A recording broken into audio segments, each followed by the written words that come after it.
Hey guys, Jake here, coming at you with another live math lesson this Monday night, October 24th, 2022, 5 o'clock Pacific time, as always. Today we're going to be talking about finding the domain of a function algebraically. I know there's, a couple different ways that you can find the domain of a function. One of them is algebraically. Another one that you'll see commonly is graphically, like graphing a function or looking at a graph of a function. And I think doing it algebraically is something that a lot of people have a harder time with, because graphically you can usually just kind of, visually see what the function is. You can see where the inputs are. Algebraically is a little bit tougher to do that. So I wanted to show you some examples and talk about the process that you should go through in order to find the domain of a function algebraically. So that's what we're going to be doing today. If you do have any questions along the way, as always with these live streams, just throw them in the live chat down below. I'm happy to help address whatever questions I can live. If I can't answer it live, maybe I'll make a video about it later on, but can't hurt to ask. Hopefully I'll be able to help you out there quickly. But let's go ahead and jump on into it here.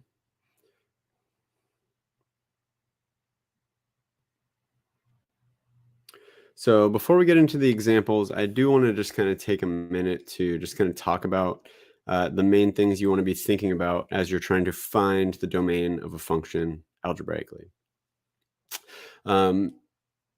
Really, there's three main things you want to look out for. So three things are going to come up most often. Oops.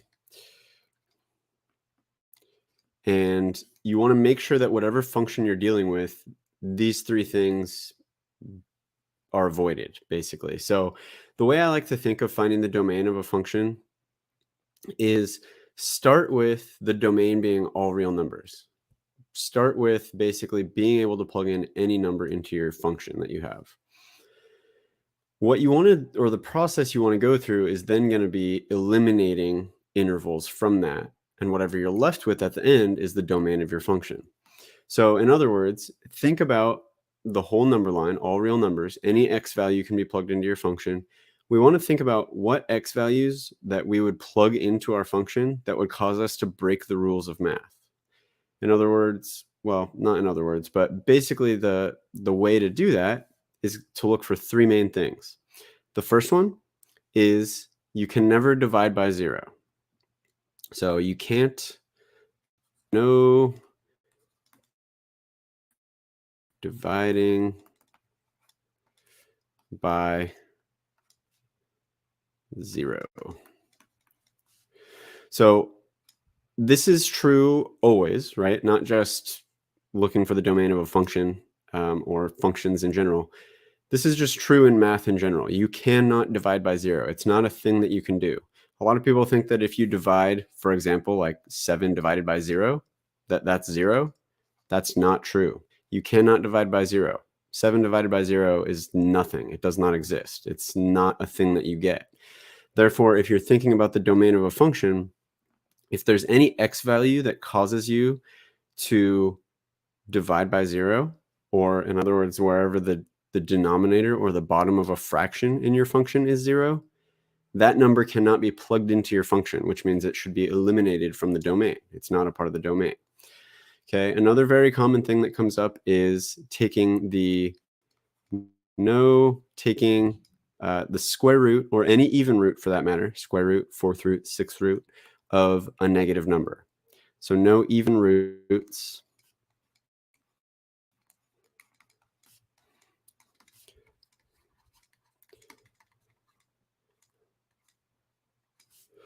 of a negative number. So in other words, or for example, I should say, if you're taking the square root of negative 8, that would not work. You're not going to be able to get a number out of that.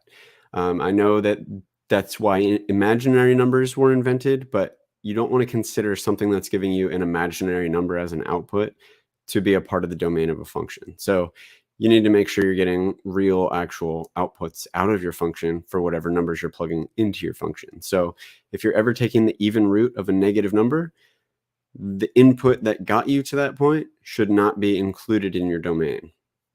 Okay. The third thing thing you're going to want to look for is no taking the log or natural log, any logarithm, of a negative number or 0. So no logarithms of 0 or, my goodness, not right today, or negative.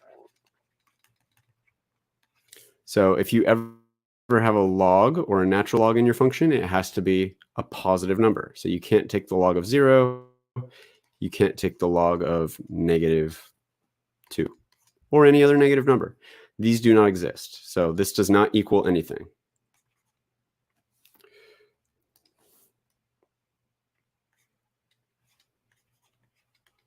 Simply gives you no output. So there's no point that you could plot on your graph of your function if you are putting some input into a function that gets you log of 0 or log of a negative. So these are the 3 things you want to look out for. As long as you're avoiding these 3 things, you should be safe to assume that the number that you're trying to put in works, basically.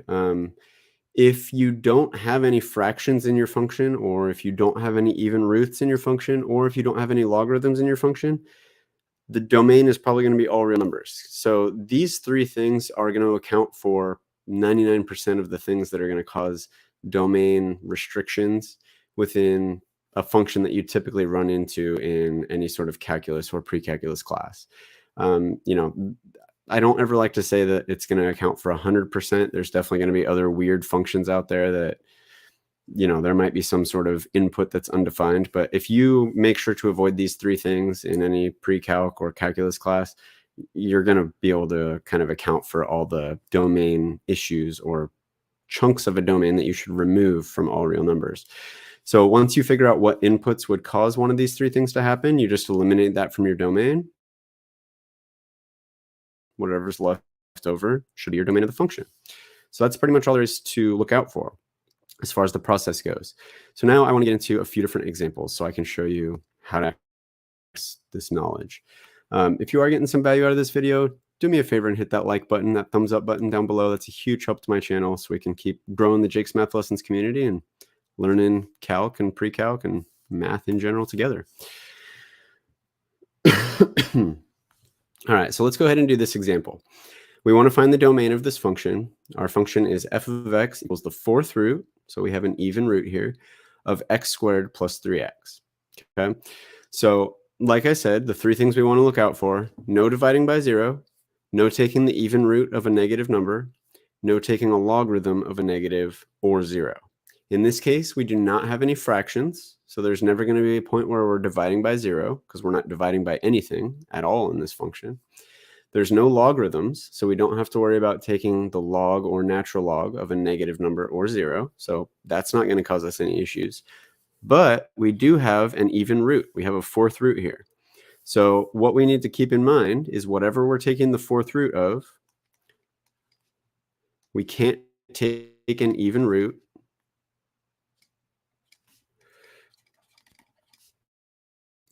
of a negative number. So we need to make sure that whatever we're taking the 4th root of, in other words, whatever is underneath this 4th root here, this can't be negative.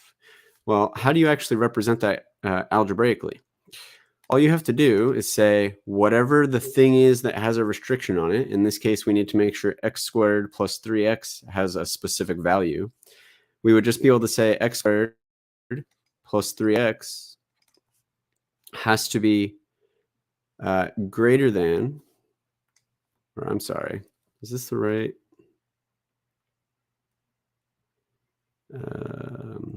Yes, okay. Sorry. I was thinking I wrote the problem wrong, but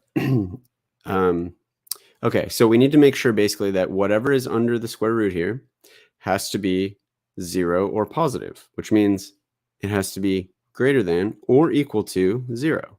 So you're essentially just kind of setting up some sort of inequality and then solving that inequality for x. So now that we've got our inequality set up, we should be able to basically just kind of solve this for x, and that should tell us basically what x values are okay. So to solve this, probably the best way to do that would be to factor this out. So we could, both of these terms here, x squared and 3x, they both have an x in common. So we could pull x out of it. If we take x out of an x squared term, it would be left with x, or in other words, x squared divided by x leaves us with x. And then if we pull x out of 3x, it leaves us with 3, or 3x divided by x gives us 3. So now we know this whole thing has to be greater than or equal to 0. Okay, so from here, probably the best thing to do, there's, I guess, kind of two ways to think about this. The easier way, the way that I would definitely recommend you thinking about something like this, if you have two factors like this, right? This equation is just x times x squared plus 3. We have these two factors. Think about multiplying two numbers together and how they relate to 0. In order for the product of these two numbers to be greater than or equal to 0, we need one of two things to happen. Either they both have to be positive or they both have to be negative.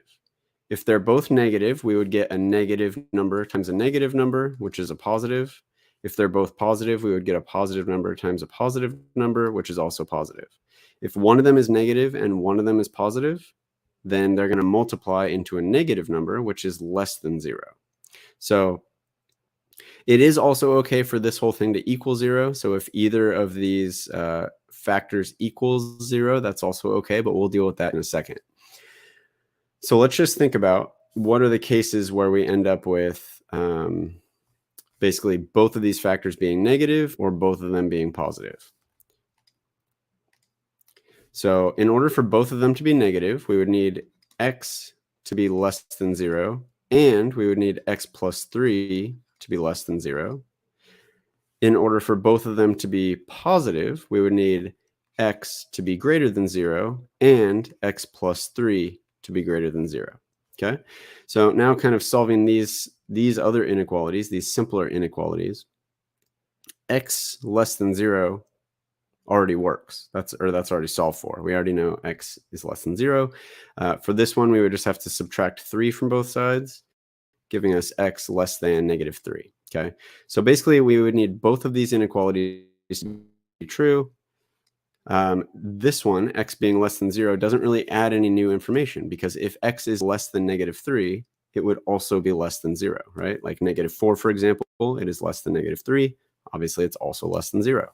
So basically, as long as x is less than negative 3, both of these factors would be negative, and we would multiply two negatives together, giving us a positive number, which is greater than or equal to 0.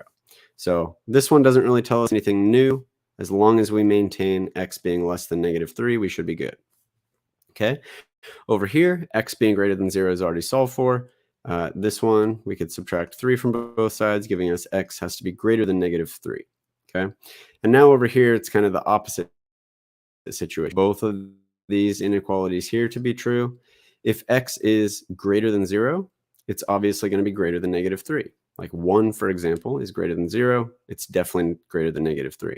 So this doesn't really add any new information. As long as x is greater than 0, this factor will be positive. This factor will be positive. Positive times positive is positive, which is greater than 0. So basically, if both of these inequalities here are true, then this one will be true. Or I'm sorry, if either of these inequalities is true. As long as we pick an x that's less than negative 3, we will get a positive number from multiplying x times x plus 3. If x is greater than 0, we'll also get a positive number from multiplying x times x plus 3. We can, however, have either of these factors be 0. So I guess technically what we could have done, just kind of going back, we could also say, or not going back, let's take that separate. It's okay if x is 0 or if x plus 3 is 0, because if you get 0 times any other number, it results in 0. Sorry, one sec, seeing some live comments here that are unrelated, spammy comments, so I'll get rid of those. Sorry about that. So if either of these factors equals 0, 0 times any number is 0. So that means the whole thing will be 0. So if x equals 0, that will also be fine. If x plus 3 is 0, that will also be fine. Whoops. So if we minus 3 from both sides, that gives us x equals -3. So if x equals 0 or if x equals -3, this inequality right here still holds up to be true. So really, as long as x is less than or equal to -3, we should be good. As long as x is greater than or equal to 0, we should be good, because 0 and -3 are also acceptable x values to make sure this works. So as long as x is within one of these two intervals here, we'll be taking the even root of a positive number or 0, which means this function will actually return some output, and we should be good.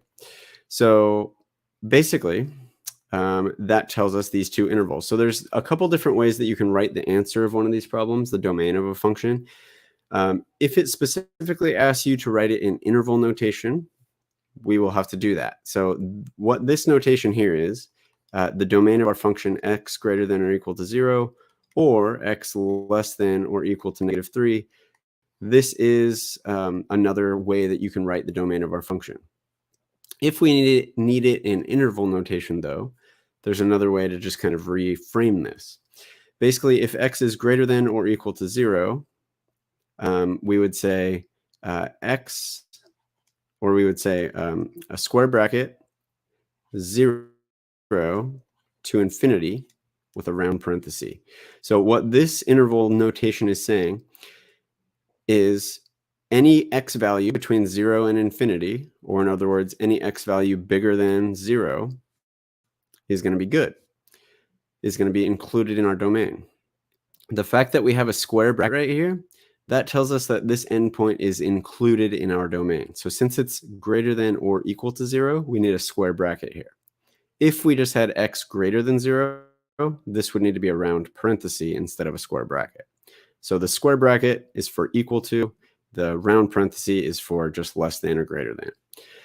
If you ever go up to infinity or down to -infinity, that will always be a round parenthesis, because infinity is not an actual number that you can plug in or include in a domain. So that's always going to be a round parenthesis. So then this interval here would be written as x less than or equal to -3. So actually I should have, let me move this actually.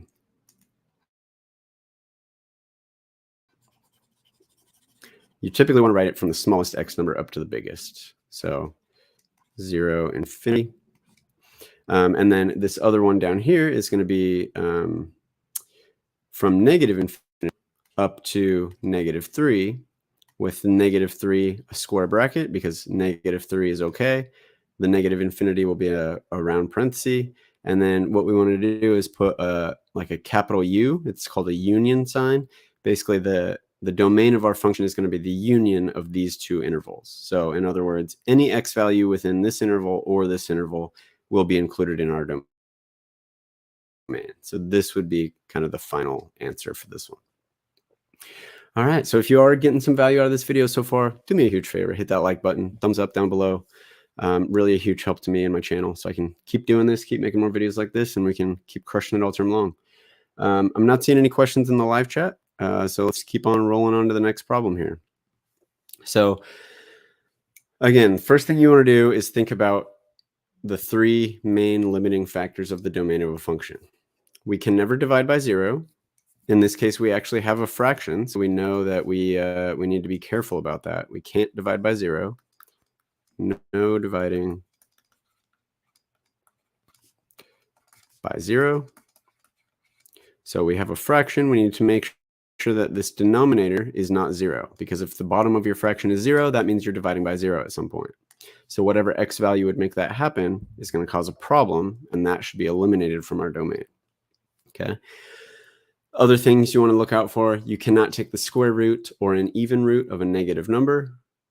In this case, we do not have any square roots or even roots, so we don't need to worry about that one. And then you can't take a logarithm, natural log, or any other base logarithm of 0 or a negative. So in this case, we don't have any logarithms. We don't need to worry about that one. we really just need to make sure that whatever is in our denominator, this whole x squared minus 2, does not equal 0.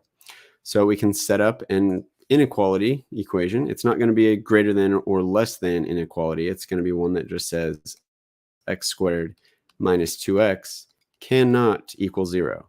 So x can be, this denominator can be negative, it can be positive. That's completely fine. You just need to make sure that it does not equal 0, because if it does, you're dividing by 0 and you're breaking the rules of math. You can't do that. Can't divide by 0 ever. So keep that in mind. So to solve this, kind of similar to the last example we did, both of these terms here have an x in common, so we can factor the x out. X squared divided by x leaves us with an x in the parenthesis here. Negative 2x divided by x just leaves us with a negative 2 inside the parentheses. So we know this cannot equal 0. Okay. So again, we have these two factors being multiplied. We know that these two factors times each other cannot equal 0. So what we can do is split this up into two simpler equations, because if 0 times any number will give us 0, we need to make sure that neither of these numbers is 0. So we would have x cannot equal 0 and x minus 2 cannot equal 0. As long as we make sure that both of those are true, we should be good. So this one's already solved for. X cannot be 0. This one we can just add 2 to both sides, giving us x cannot be 2. So as long as x does not equal 0 and x does not equal 2, we should be fine. So to write this in interval notation, that basically means that we can have any x value between negative infinity and 0. We do not want to include 0 in our interval, because if we do, we're going to divide by 0. So this is going to be a round parenthesis. Then we're going to have the union of that interval and then the interval that gets us from 0 to 2. So 0 to 2. Again, these are both round parentheses here because we do not want the endpoints of these intervals included in our domain, because the endpoints is what causes us to divide by 0. Every number in between there is completely fine. Then the union of that interval and the one that goes from 2 to positive infinity.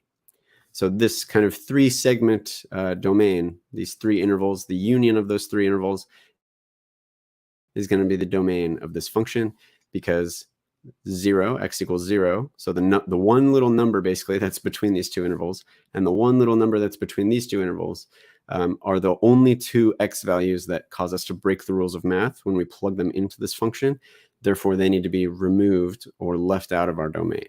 But all the other x values are completely fine because they're not going to cause us to divide by 0. All right, still not seeing any questions in the live chat. Let's keep on rolling along here. So this next example here, again, three things you want to look out for. No taking the log of a negative number or 0. We don't have any logs here, so we don't need to worry about that. No dividing by 0. We do have a fraction here, so we need to make sure that the entire denominator of our fraction does not equal 0. So that would give us the square root of x squared minus 9 cannot equal 0. And then you cannot take the even root or any square root or any even root of a negative number. It's okay if what's in the parenthesis or inside the square root is 0, but you can't take a negative. So basically what's inside the square root here has to be greater than or equal to 0. So we're going to have x squared minus 9 has to be greater than or equal to 0. So basically, we just have these two inequalities. As long as both of these are true, we're not going to cause any problems. We're not going to break any rules of math by, putting some x value into that function. So we basically just want to solve these two inequalities. So once you've got them set up, it's pretty much just, algebra from there. So for this one, we'll start here to kind of cancel out the square root or move the square root to the other side of the equation. All you can do is square both sides. So if we square the left side, the square root and the squared are going to cancel. 0 squared is still just 0. So as long as x squared minus 9 does not equal 0, then we can just add 9 to both sides.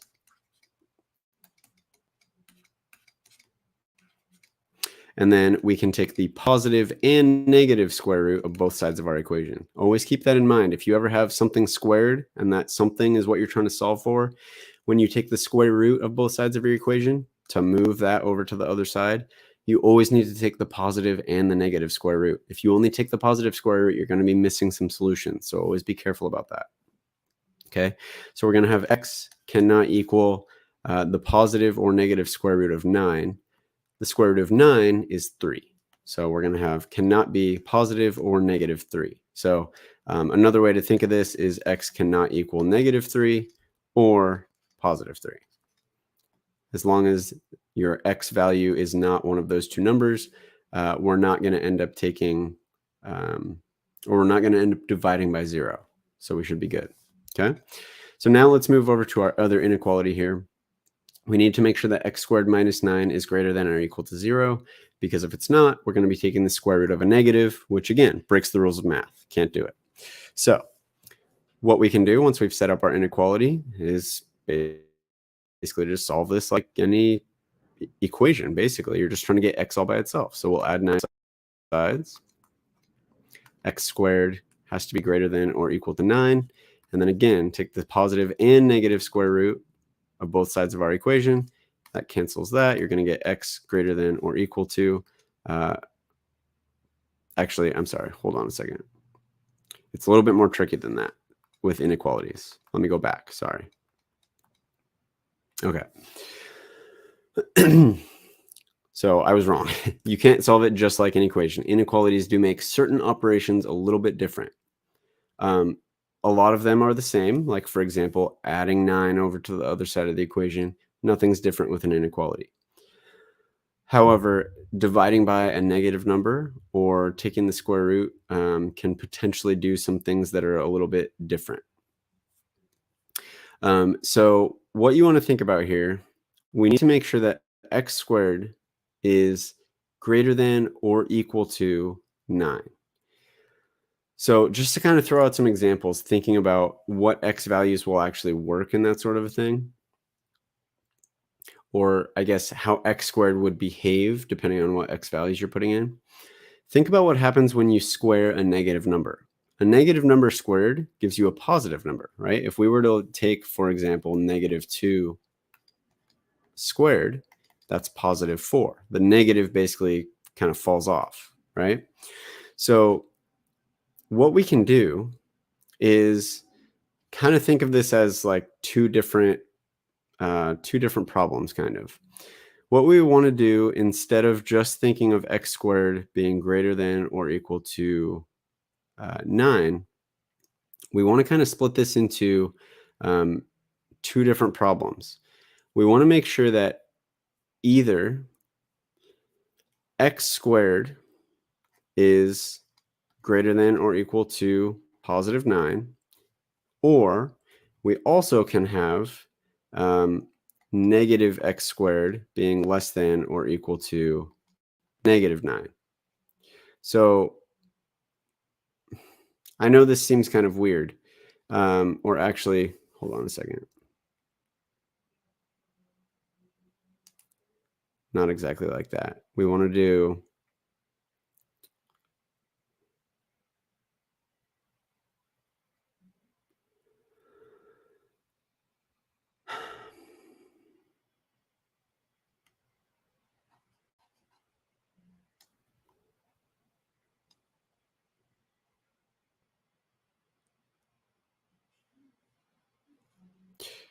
okay, so let's think about it like this.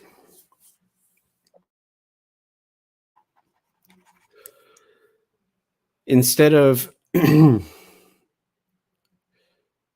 basically what I'm getting at here is solving this problem, because the x squared actually cancels out the negative. By just solving this inequality, what we're going to actually do is eliminate half of our answers, basically. So what we actually need to do when we take the square root of both sides of our equation, we need to kind of split this into two different problems. So when we take the square root of both sides of our equation, like I said before, with any sort of equation like this, you would take the positive and the negative square root of your equation. But when you take the square root of negative 9, what you're basically doing is multiplying it by -1, which when you're solving an inequality means you have to flip the inequality. So instead of just getting x greater than or equal to positive or negative root 9, what you actually need to do is split that into two separate inequalities. So you're going to get x greater than or equal to the positive square root of 9, because taking the positive one doesn't actually change our equation, right? We never multiplied by -1 or anything like that. Because when you multiply by a negative or divide by a negative, an inequality has to flip. But when we take the negative square root, that basically kind of does the same thing as multiplying by a negative number. We have to flip our inequality. So what actually happens when we then kind of solve from there, this one just becomes x greater than or equal to 3, or x less than or equal to -3. So think about why this works. If our x is less than -3, like for example, -4, going back to our original equation up here, -4 squared is positive 16. And then minusing 9 is still a positive number. So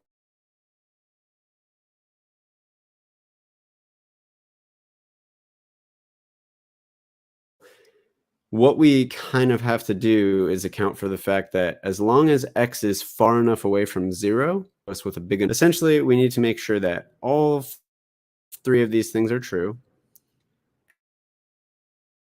X has to be greater than greater than or equal to positive 3.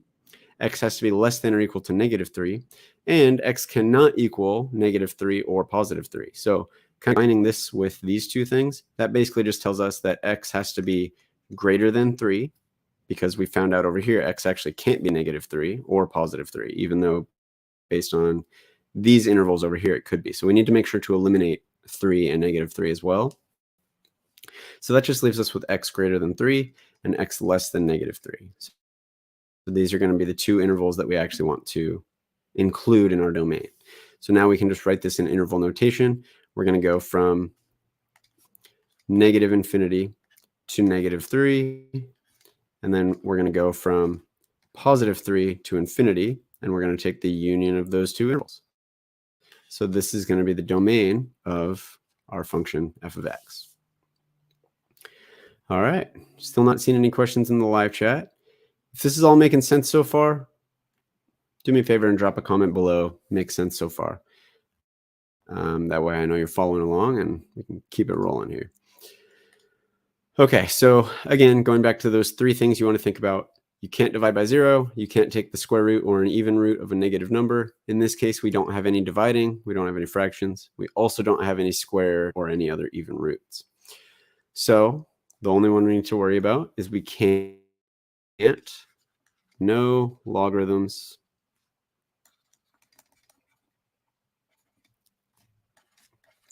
of 0 or negative numbers. So basically you need to make sure that whatever you're taking the log of, in this case we have a natural log, whatever you're taking the log of has to be a positive number. It can't be 0, it can't be negative. So we need to make sure that 14 minus 2x is greater than 0. Not greater than or equal to. We can't include any number that's going to give us 0 in there. It has to be greater than 0 because it's a logarithm. Okay, so then we can just solve this inequality. We can subtract 14 from both sides, giving us -2x has to be greater than -14. Then we can divide both sides by -2. When you divide by a negative number, you have to flip your inequality. So it went from x, 2x, the side of the equation with the x on it being greater than the side of the equation without the x. We need to flip it now. So it's going to be x less than -14 divided by -2 is +7. So as long as x is less than 7, the thing that we're taking the log of will be a positive number, and therefore we won't break the rules of math. So how to write this as interval notation, we would just say x has to be between 7 and positive infinity. And these are both going to be round parentheses because 7 should not be included in the interval, and infinity will not be a number that can be included in an interval. So infinity is always going to be a round parenthesis. So if that makes sense, be sure to hit that like button down below. Hit that subscribe button while you're down there too, so we can keep crushing it all term long. I'll be coming out with plenty more live streams like this every Monday night, 5 o'clock Pacific time, 8 o'clock Eastern. Be sure to join us for that. I'll see you back next week. And that's all I had for you today. So thanks and see you next time.